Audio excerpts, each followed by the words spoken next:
What up? All right, what's up, guys? This is Patrick. I'm JD. This is our second recovery podcast. It's really just a podcast, but we're both sober. Yeah, and we're going to talk about that. And today we're going to get into some of Jesse's story. Last time we talked about my story. Yeah. It's kind of funny because I grew up in Agoura Hills, the same town as Pat. We actually played baseball together, and his dad was our Little League baseball coach. So we got kind of a history as far as my dad was crazy. We coached the Yankees.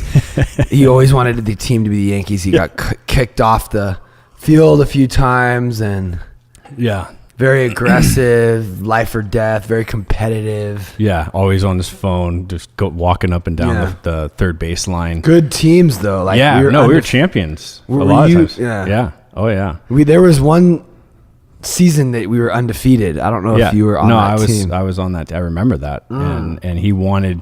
Remember the joke is that he wanted me to be on his team, and my mom was like, "No, we don't want Billy Bridges as our coach."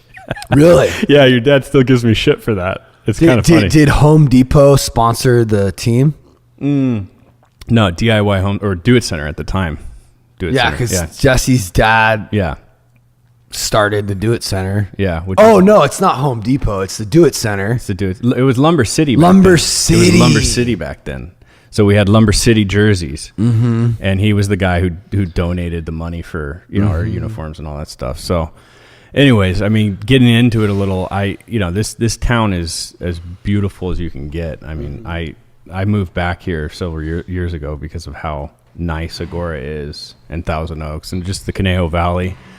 And I grew up in a nice household. Really, I mean, it was kind of that modern family dream, I guess. On Chesbro Road, right down the street from me. Right, fucking beautiful house, plenty of money. Not a lot of suffering, and somehow, some way, I decided to, I guess, impose suffering onto myself. I started drinking and using. I'm trying to think of my first drinking was probably around 11, 12 years old, and my dad would have these business parties, and I would drink all the leftover booze.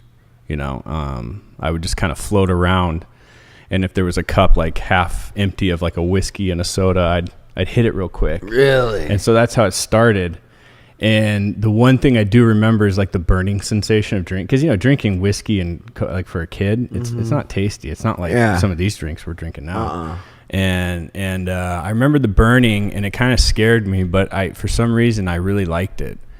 And so I started with drinking, and then I think it progressed to we have a mutual friend, Casey. He'll be on the show sometime, but he was a big weed smoker in Agoura, and I was a big drinker, and we became friends, and we kind of traded. So I showed him the ropes of drinking, and he showed me the ropes of smoking ganja. And we were just a bad mix, and I just progressed. I progressed really fast. But I mean, by the time I was probably a sophomore, I was doing everything under the sun. Like, we were trying to set records with how much ecstasy and cocaine and 80 Oxys that had just hit the scene. We're talking like 1999. And they didn't have really a street value then, but we were popping them like they were just party favors. That's actually Oxys. Really? And Xanax. Yeah. And where were you guys getting Oxys? We were getting them from actually, it was Casey and I's mutual friend, this girl that we grew up with. Her dad was like dying of cancer or something. What grade? Well, it's probably sophomore, junior year. And there were these big, they were the first like Oxys to hit, I think now. I mean, I don't know the market now, but they were the first ones that kind of hit the market. And so we would just get them. We'd just get Ziploc bags full of them. And we'd pay next to nothing for them. And we were just popping them, and I didn't even realize that I had like a habit, because we were just right. Bro, I wish I would have known you back then. Yeah, well, I mean, we did have that one run in on the mushrooms. That was a while. That was, I think you were either a senior and I was a junior, and I remember that. going to Disneyland grad night, and we took a bunch of mushrooms, and I think we split a bag of mushrooms. But you were so out of it, I don't even think you knew who you were. Yeah. So anyways, long story short, I mean, a lot of drinking and using at a very young age. No, I'm saying, like, I want to fucking... I fell in love with Oxys, and they were just hard to get. Yeah. And I don't know, you guys seem to just have a bunch, and I wish a bunch, like a gang fuck of them. Like it was crazy. It was really, and it was all through Casey. But you guys weren't really like fiends, like I was. No, we were just popping them, and the funny thing is 9/11 happened when I was in high school, a senior, right? So that was that year, and I remember the towers going down, and we were high as balls in class, and I decided to join the military around that time. So I went. My family didn't really want me to because it looked like America was going to go to war, and it's why would you join the military at that time? But I just wanted to get the fuck away from everything. I was so riddled on so many drugs and just crazy, you name it, crashing cars, freaking, getting picked up by the police, just dumb stuff, and miserable, totally uncomfortable and insecure all the time. And I didn't even really know it. And so I joined the delayed entry program, and that was a trip because I went to the Marines first, and then I went to all the other, military, organizations, and the Navy gave me the best deal. And so I signed up and was supposed to ship out the summer of my senior year. And, the stipulations of that is no drugs and drink. You can't, you have to, I lied that I didn't drink and use, right, to get in. And the month before I was supposed to ship out to boot camp, I was supposed to be clean, and I figured I could drink and I'd be okay, and the drugs would just get out of my system. But I couldn't do it. I couldn't make it. I couldn't keep sober. And so, long story short, I really just didn't want to go into the military the last minute before I was about to leave. And so I did a bunch of drugs, the night before, and I ended up in the MEPS down in LA, which is like the place where you go and do a physical, and they you sign your life over there, and then they ship you to boot camp, right? And I thought for sure, okay, they're gonna drug test me a couple times. I'm gonna fail, and then I'm going to just get kicked out, and it'll be just like, oh yeah, he tried, but he's a drug addict. He's back in Agoura, And I thought it was gonna work, right? Yeah. And so my first week in boot camp, I actually detoxed. I was shaking and sweating in bed, and like couldn't sleep right, and I didn't know why, but it was because I was just loaded on Oxys all the way up until that point.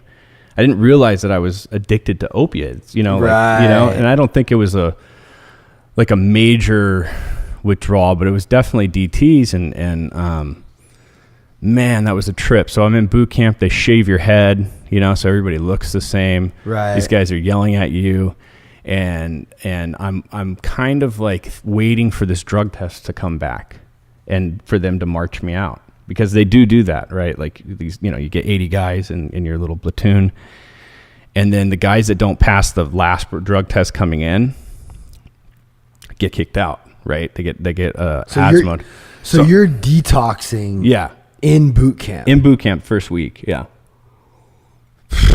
Right. It was miserable, and I didn't even know what it was, right? Because it was just so young and just kind of dumb and so addicted to drugs. And so I started feeling better about day 7, and they came through and they kicked out a couple guys that popped with marijuana in their, I think, in their pee, right? So they were kicked out of the military, right? For even going on to the next couple of weeks. And they never came for me. And then I find out later, hindsight's 2020, that they don't test every single sample. They randomly select the random selections because it would be too expensive. So you didn't even get selected? No, I probably didn't get selected. It's probably that's what or my metabolism was so, but I don't know. I had so many drugs in my blood that I should have failed if they would have. So yeah, for sure. But you got, I guess, lucky or yeah. Well, kind of. Yeah, I think. Well, when I was there, it was unlucky because then I knew I was fucked and I had to finish. And honestly, once you with something like that, once you're there and there's nothing you can do about it, you just kind of just do it. And because they don't give you an option, if you cry or you whine, they're gonna fuck you up. But what if you left? You can't really leave. Unless you... Okay, well, what if I left? What if I'm like, dude, I'm just, fuck this, I'm done, I'm leaving. What happens? Well, they'll mentally fuck with you and try to make you stay, right? Okay, but like what happens? Why don't people just leave? Well, they do, yeah. And what happens? Why? Well, they just leave. They get an admiral separation, so they don't get a dishonorable discharge or anything bad. It's like, okay, thanks for coming out. Get the fuck out of here. We don't want you anyways. So if you're too much of a bitch and you can't do it or you don't want to do it, they will let you go. It's not like you're they'll try to fuck with you though. They'll try to really get down to like, why are you leaving? And I think there was one or two guys that did that and they would just cry a lot, and break down. And then it was like, I just want to leave, mm-hmm. and then they were like, okay, get the fuck out of here. And so I just kind of nutted up and showed up and just did whatever they told me to do, and it actually ended up at probably 2-3 weeks into it. It was pretty easy, to be honest with you. Cause I was young, I was 18, mm-hmm. decent shape. I mean, minus all the drugs and stuff. And once the stuff, whatever was in my system that I was kind of, plus the alcohol too, right? I was more clear headed, and I just followed in line. And the funny thing is that you get a graduation from boot camp, and my family came out, and I was actually kind of like meditating on this a couple days ago, but the itch started coming back, the ism, that we talk about, and so I definitely had a disease, back then. And I remember going out with my family to dinner. They're all proud of me. My mom's crying, and my dad's like happy, and because he served his country, right? And so I didn't get kicked out. I didn't fuck up. I'm graduating boot camp, right? I'm a sailor now, and all I could think about was like, yeah, I got to go out with some of the other guys and get drunk. Like this is whack. What do you mean? What other guys? Like the other guys that were in my barracks, because they were going, we had time to go out now that we graduated, and it was just like kind of like a holding period. And what's whack? This is whack. What's whack? Just being around family and everybody's all happy and proud, and it's like you did something, and then I got my orders, and my first orders were to Puerto Rico, right? And that fucking dude, that killed me. Actually, I had like a breakdown. Cause why? I don't know. I got scared. It was like more real. Or you were like, whoa, I got to like go to Puerto Rico and live there, and I'm not going anywhere else. And it's like, and that's what happens. Like they just give you orders, and it's like, you're there, kid, go fuck yourself if you don't like it. And so I had to go to another kind of boot camp, a master at arms training camp for police training, right? So I did that on the East Coast, and that was actually kind of fun because you could go out at night. And as soon as I got there, and they gave me like, they call it the Liberty Call, where you can just kind of, it's like your time. Because in boot camp, you don't have your time. It's just their time, right? But then they kind of lessen, and you get times to go out, and, you get a day off, like like a job, right? And I got just plastered with a bunch of dudes that I didn't know. And the next thing you know, we're in Florida, and I'm getting drunk.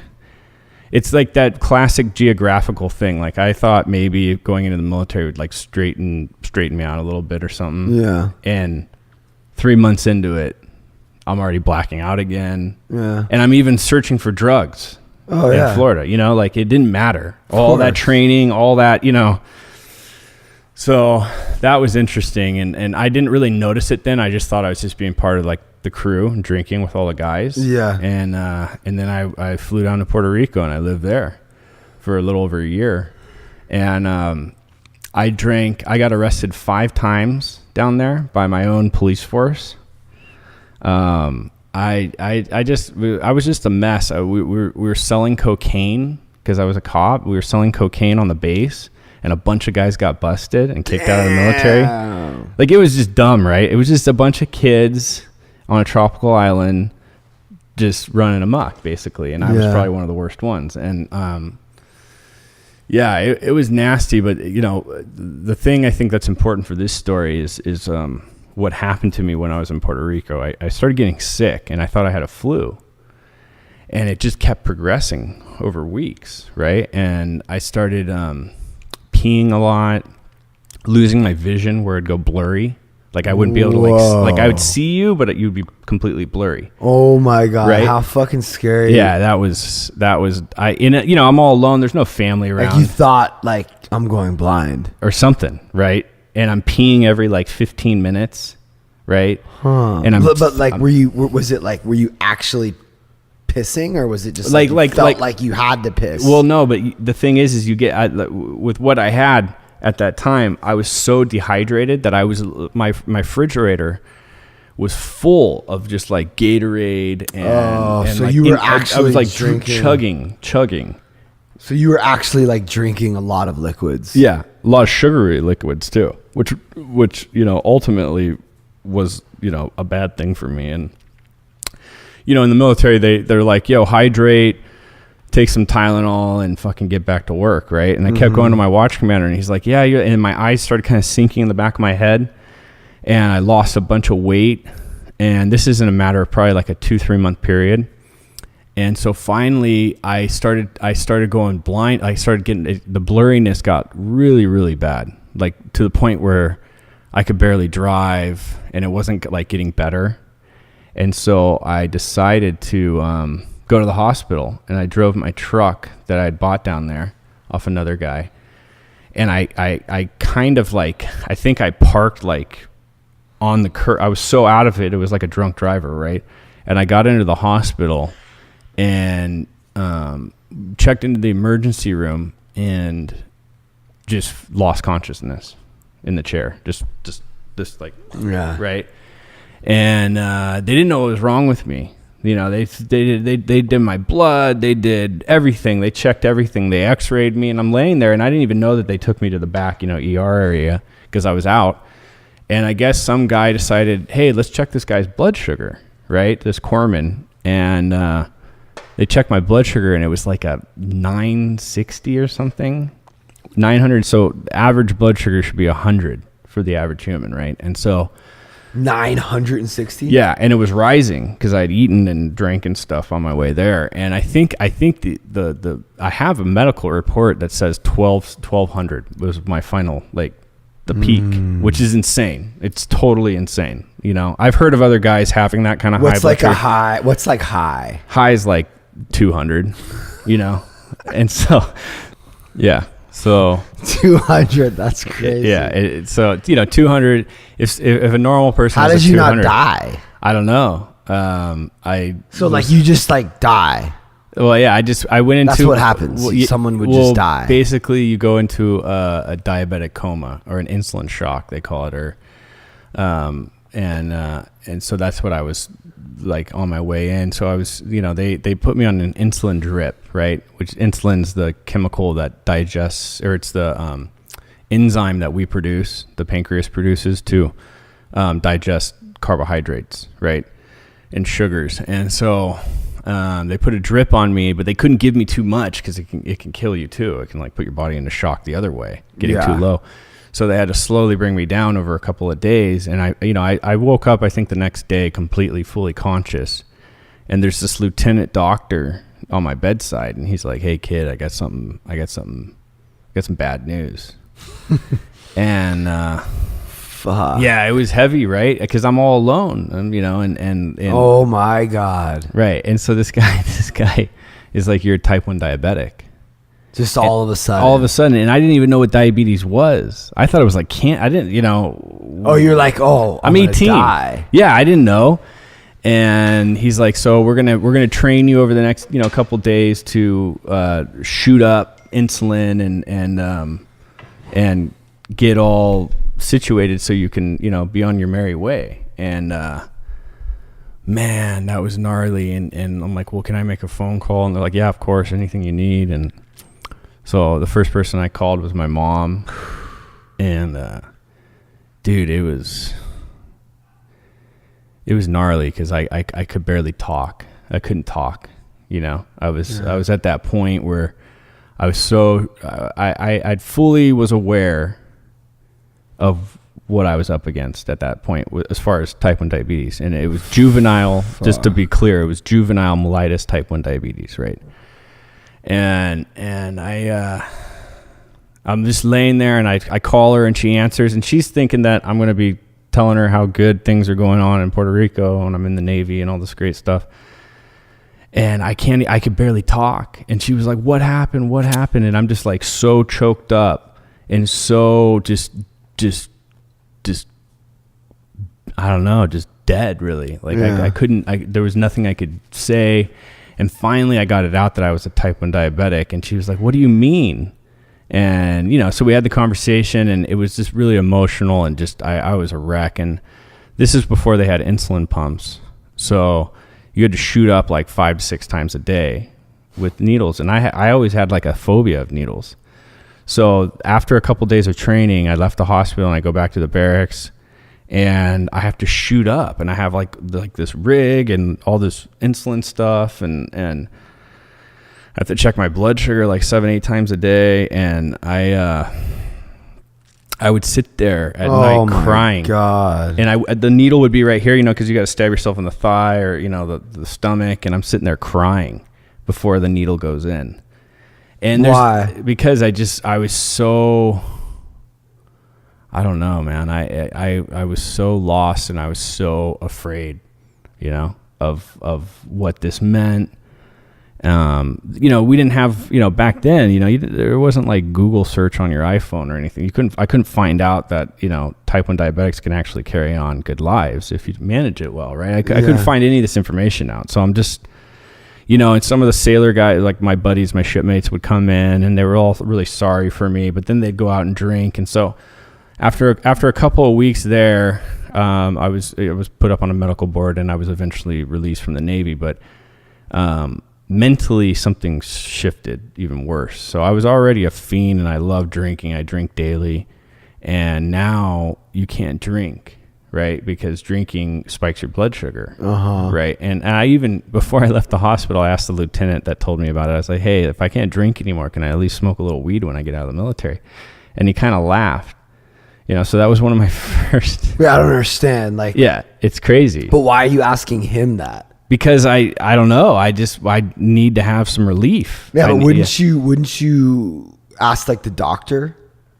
Well, he was the doctor. Yeah, the lieutenant. So you were asking like, is that gonna fuck with my diabetes? Right. Basically. Right. And he didn't really like, because, you know, I'm in the military still, so he's not going to say, yeah, you can go ahead and smoke weed, you know. But can you? Yeah, well, technically you can. Technically, because you just started smoking a bunch of weed. Well, what happened was a little switch went off, and I thought I was going to do that. I thought, okay, I have a silver lining. Like, I could do some drugs and I'll be okay. But that didn't work, because what does weed lead to? It leads to eating and being hungry, and, you know, a lot of times. And then I started drinking, and then I just basically turned into a walking death wish. Literally, like, I just wanted to die. That's it. And I would black myself out, spike to like a 500. Like, what do you mean? Like, I would just drink like a fiend, right? And not shoot up enough insulin, and just literally, like, I don't know. Oh, man. Just die almost every night, man. And I did it I had a good run. I did about 9 months of that. And I got, you know, medically separated from the military. Wait, you did that in the military? Well, in the military, yeah, because you go onto a thing where if you're sick like that and you have like a serious problem, they put you on light limited duty, and you're like in the military, but you're not. You're kind of you just check in. So I moved out of Puerto Rico, and they had to process all my paperwork, because it was like a done deal. Like, we don't want you in the military anymore because of this problem, because it compromised my job, because I would carry a gun around with me everywhere. So if I pass out because of a low blood sugar, I can't, you know, the enemy, if we're fighting somebody, could take my gun and use it against my own people, right? So, so that's why I was separated from the military. But I'm saying you were doing these blackouts in the military. In the military, yeah. And I started just going just absolutely nuts, and I ended up moving back home, and I stayed at my dad's house, and I destroyed his house. I mean, he would be out, on business trips and stuff, and in the middle of this too, because we talked about your parents' divorce when we were talking about your story, but they got divorced when I went to the military. So while you were in the military, right? While I was in the military, they waited till I was 18, and then they separated. So I came back to the house I grew up in was sold, and somebody else's house, and my parents split, right, and they were living in separate houses. So I think that was tough, but I was so hell-bent. I didn't really care about other people, right? I'm such a selfish, self-centered person, especially in that moment, that I just wanted to get drunk and loaded. That's it. I literally just wanted to die. It was just over and over and over again. What concoctions can I put into my body to stop my heart kind of thing? Right. And, I think you even came over to one of my parties on Malibu Lake. And that's when I pulled out the shotgun on these fools that were talking shit, and I pulled the shotgun out in your underwear, in my underwear, and I got tackled by Casey, and he took the gun away from me because I was like, why? Because I was pointing the gun at people. But why would you point a gun at someone? I don't know. I just I wasn't really there. It wasn't me. You know what I mean? But you don't even remember who it was. No. Leave or what? Yeah. They were just they were causing problems, and so I thought, because I'm a chicken shit, I don't like to fight physically, so I'll use a tool to overcome somebody that might be tougher than me, right? Mm-hmm. And so that's why I think I went to the shotgun, and I tried to get a handgun too that I had, and thank God I had my buddy Casey kind of stop all that shit. And so I'll speed up to the sobering process, but I woke up one day at this house, at my dad's lake house, with I think it was 15 or 18 people in the living room. Oh yeah, for the intervention. Right. And they had the classic, if you ever watch that documentary A&E, the intervention one, it's exactly like that. They hired a guy, and everybody's sitting around in a room, a lot like this, and they all have these letters to read to me. And I'm talking about old bosses that I had at my first job. I think even one of my coaches was there. And all my close family and relatives, and Casey was there, my buddy that we both know, and my other buddy Josh was there, and they were just all, everybody was crying, especially my immediate family, and I just I didn't see it. I thought they were all fucked up. I thought I didn't see it. I didn't see it. I didn't see it. No, really? yeah. That's and so crazy. Well, that's the funny thing. It's the delusion that I was living in at that time. I agreed to go to a rehab for 2 weeks. Right? I said, I asked the guy, do you have a 2-week program? And he lied to me, and he said, yeah, we have a 2-week program. Right. Just get in the car, pack a bag, kid. Yeah. And I went I'm like, well, I got to take a shower, and I got to eat because I'm a diabetic, and all this stuff, right? Because I'll use that, I'll play that card, the diabetes card, to make people feel sorry for me, right? And I was getting better and better at that. So I tried to use that card. I was like, yeah, I got to eat. And so immediately my mom and Casey's mom go and start fixing a breakfast. They had everything covered. And I went into the room I was staying in, and I tried to go out the window. And my uncle and my dad stopped me. They wrestled me. And they were like, no, you got to get in the shower. So I was still looking for angles just to bone out. And wait, so you went to go take a shower? Yeah, and then I tried to skip. I mean, I was still really loaded though. I was still really high, and I'd taken a bunch of pills, and I drank a full bottle of Jack Daniels the night before, and I was really out of it. And I get in a car with this dude finally, and we drive down to Anaheim, and then that's where I went to rehab. And it wasn't my first rehab, actually. It's funny because there's a lot in the story, right? And we don't need to get into it, but the military actually put me in a rehab too before I was a diabetic because I was in too much trouble. And so I kind of knew what the 12 steps, like I knew what AA was and stuff, but I was so beaten down that I stayed in the rehab. I almost got kicked out a couple times, but I just kind of sat there and was miserable. And these guys taught me how to manage my diabetes. It was a dual diagnosed rehab, right, in Anaheim.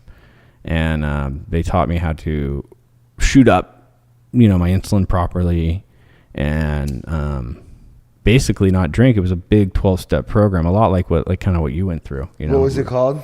Called Oasis Treatment Center.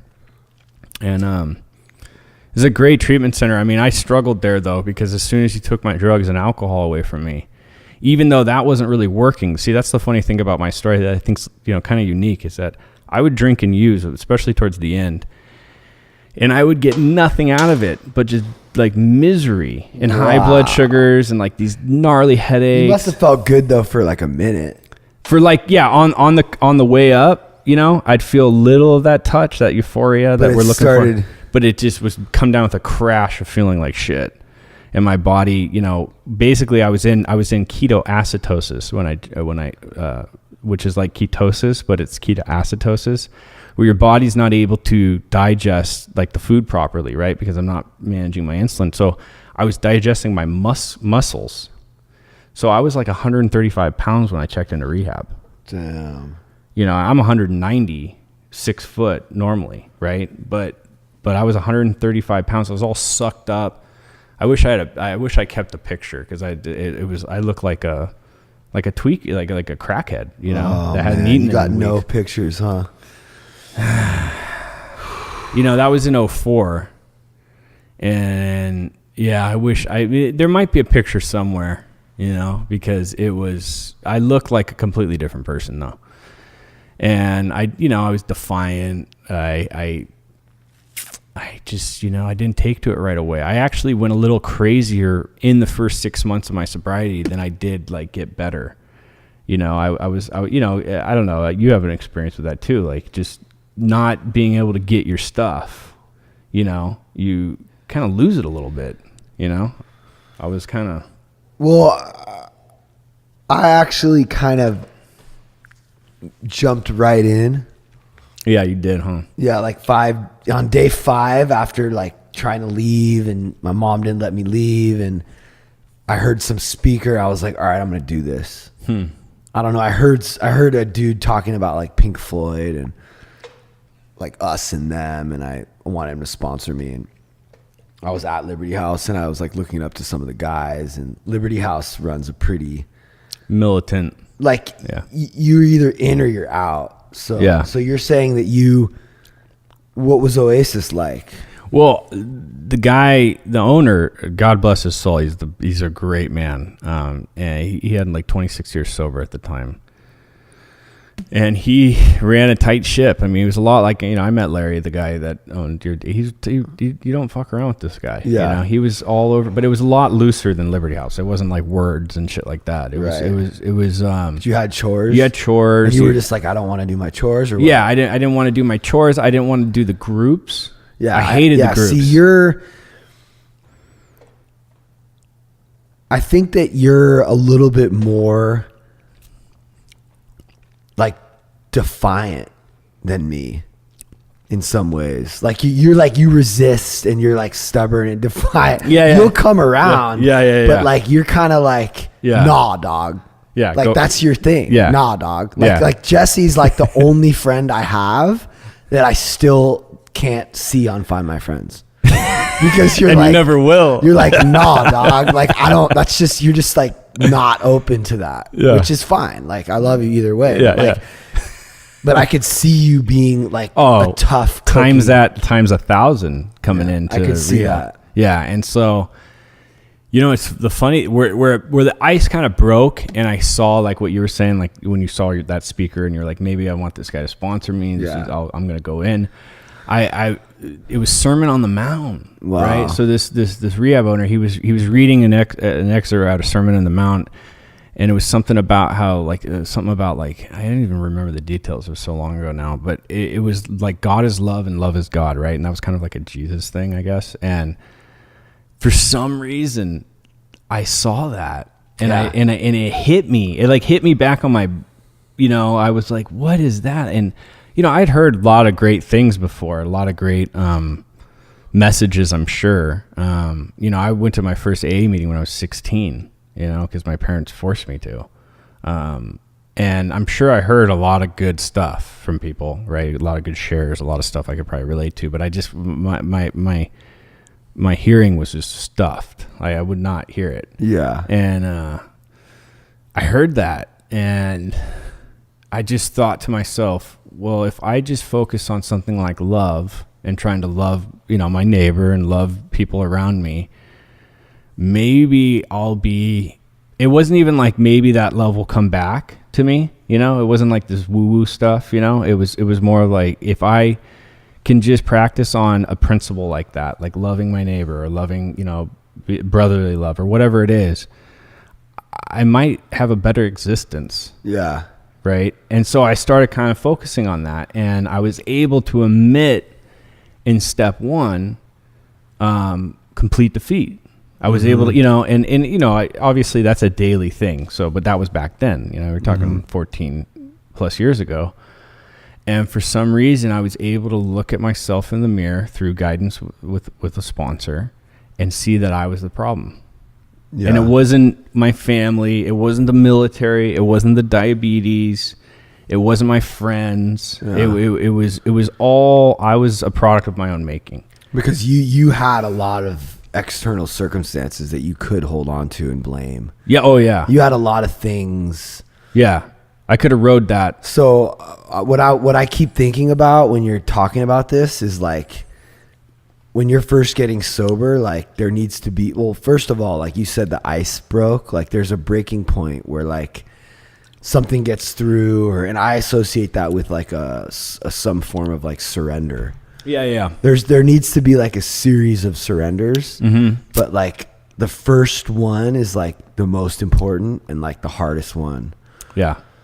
And then like there'll be more along the way. Along the road, yeah. But like it sounds like that was whatever you read in Sermon on the Mount was like your big surrender. And like you said, like the ice broke. Right. And something finally got through. Got through a little crack. Because we're defiant and rebellious and resistant by nature. Yeah. All alcoholics.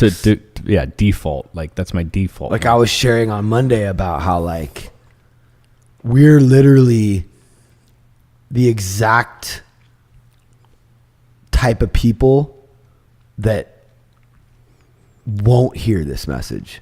Yeah. Like, yeah. We're coming into the rooms with a character that's like has everything like against hearing this like we have everything working against us. So it's normal for people to not get to not go get sober, to not hear the message, to not surrender, to not do the things that we need to do to get sober. So it's really tricky. Yeah. Well, it's funny because you just touched on something that it's like not doing a proper step 1, not seeing your unmanageability, right? Not, cause that is the key right there, right? Like if you can't get past that, I don't know, good luck. Which is hard. It's hard. It's not easy because it's something you got to do on a daily basis too. And it's harder for us Yeah. than it would be for like a normal person. Right. Right. So, you know, it was a lot of, like what you said, it was a piecemeal surrender. Like I would surrender and then I'd take it back. Yeah. And I'd surrender and I'd take it back. Because the ego has like recuperative powers. Right. And you know, another big one was the 4th step too, though. I remember that distinctly. I did my 4th step in and out. I mean, we were all over the town because it took a couple hours to do. But I remember it wasn't like a white light experience, but it was another surrender. It was like, oh shit, I'm okay without doing all this stuff, like this drugs and stuff, right? And and I can be okay if I rightly relate myself to a power greater than myself. Yeah. Right. And so that was another key one. I think the fourth, that's another one that will knock people out. Like they'll go, yeah, 1, 2, and 3. Okay, good. And then they get to the fourth step and they don't do it, or they don't finish it, or they start, because you're starting to look at your inventory and all the shit you've done. Plus it's just like work. It's work, right? It's like something you have to actually write. Right. You have to write it, and then you have to share it to another man or another person. Right. And so it's really not that hard. But, you know, if you're airing your dirty laundry and you're worried about it, it can be. Yeah. You know? For me, it was just harder just to like, for a lot of people, I feel like it's just harder to just like do a task. Mm-hmm. You just don't want to do anything. Yeah. And I remember getting a really big relief out of that. And then obviously another powerful step that I experienced was the 9th step. Yeah. There were some people that kind of shut their doors in my face, like, yeah, fuck you, dude. Great. You're sober. Cool. Yeah. Whatever, dude. But there were some other people that I let back into my life, they allowed me back into their life. Yeah, man, I mean, it's still work though. That's the thing I love about this, like what we're doing here, is that, you know, we're working on this and we're talking about recovery and our experiences, and we're going to have some people on the show that are going to share their stories and their experience with, you know, their egos and their selfishness and self-centeredness, and what is their experience with trying to apply spiritual principles in their life. Yeah.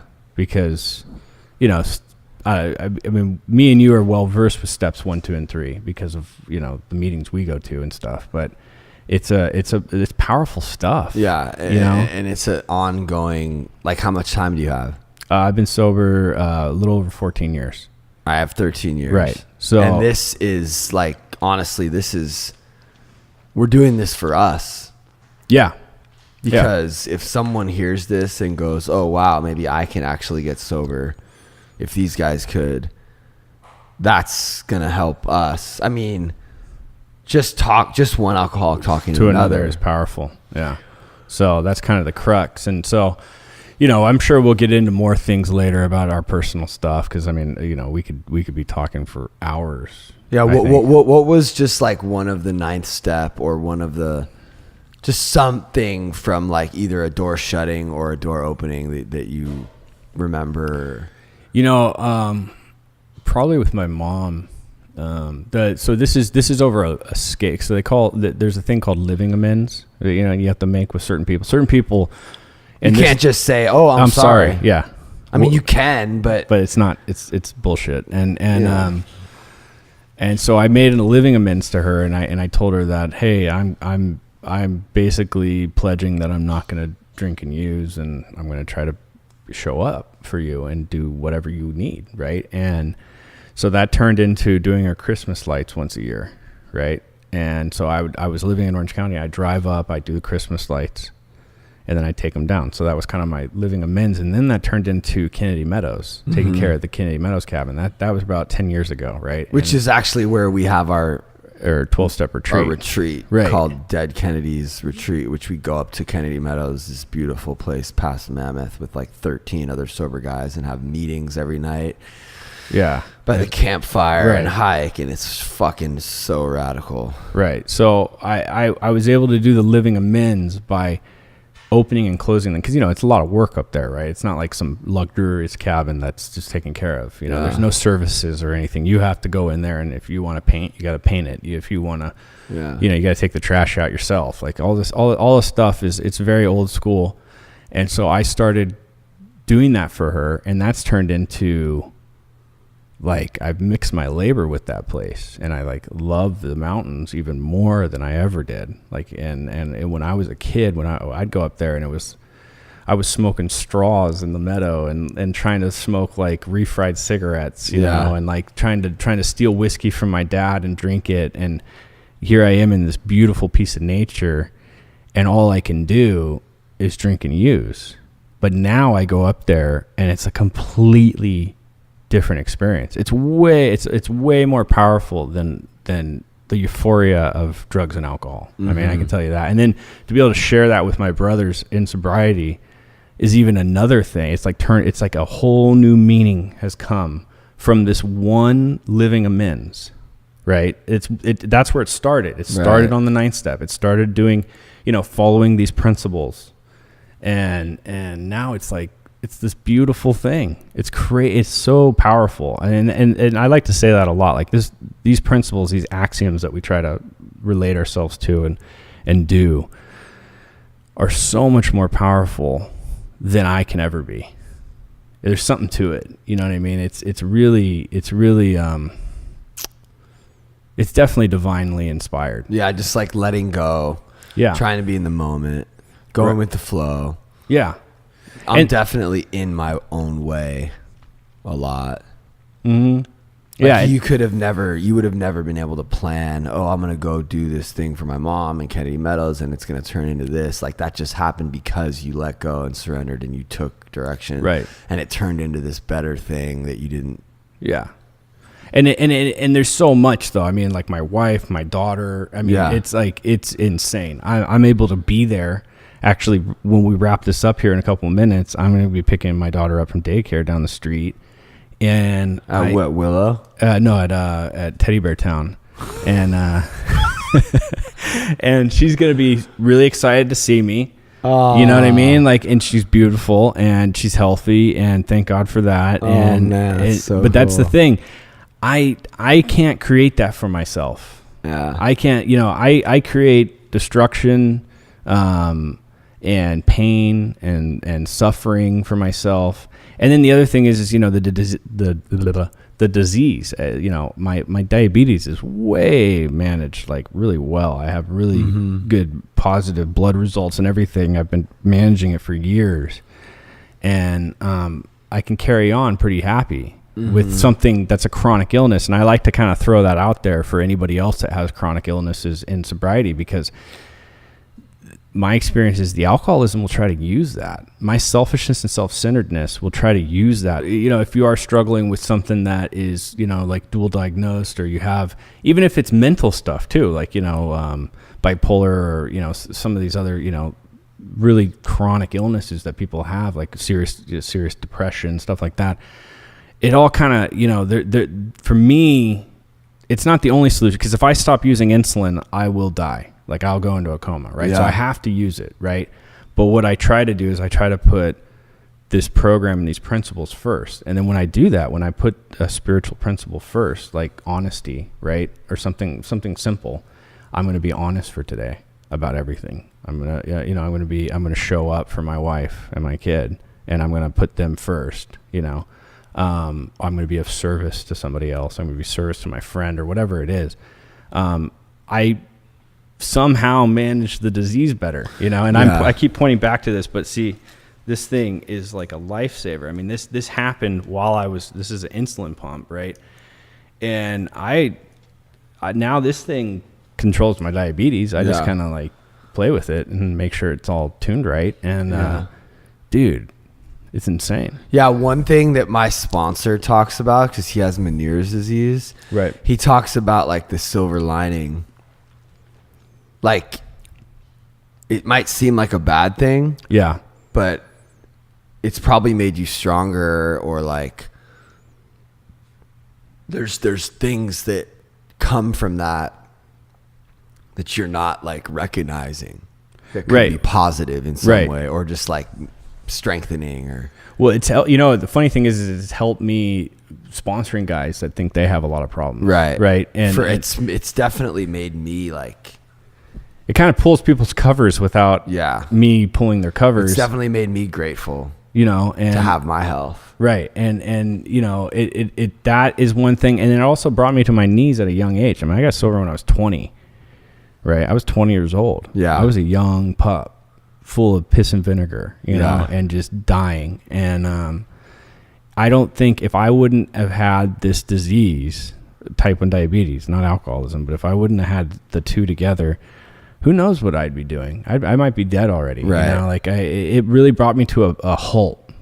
Yeah. Well, one thing I was curious about though was when you left the military, they basically paid you Yeah, they give you a severance check, and that was bad because I just blew that. But like every month you got money because you had diabetes. Well, yeah, because I'm medically separated, right? But you recently had that cut off? Well, yeah, they cut that down, and they pay for the insulin pump still. Okay. So that's good. You know, I'm happy with that. Yeah. But I mean, for years there, you were getting like... I was getting like free money basically for having this disease because they could... That was always a trip to me. Yeah, when you're on the watch, though, the way that works real quick is that you sign your life away to your country, but your country has to take care of that life if anything happens to it. Yeah. Right? So it's like a reciprocal contract, right? And so if anything happens, so you're really lucky it happened out there. If it would have happened, dude, I'd really be dead probably.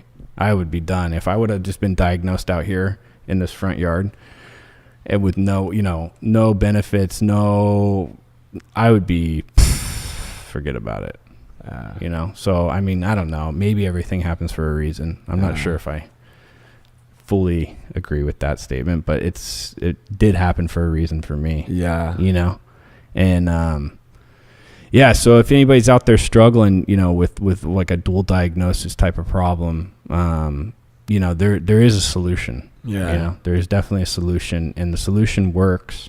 And, Pat and I's whole idea behind this is to be talking about the solution, and getting other people's experience on the solution, and what did it do for their lives, Yeah, AA saved our life. That's really what we're talking about here. Yeah.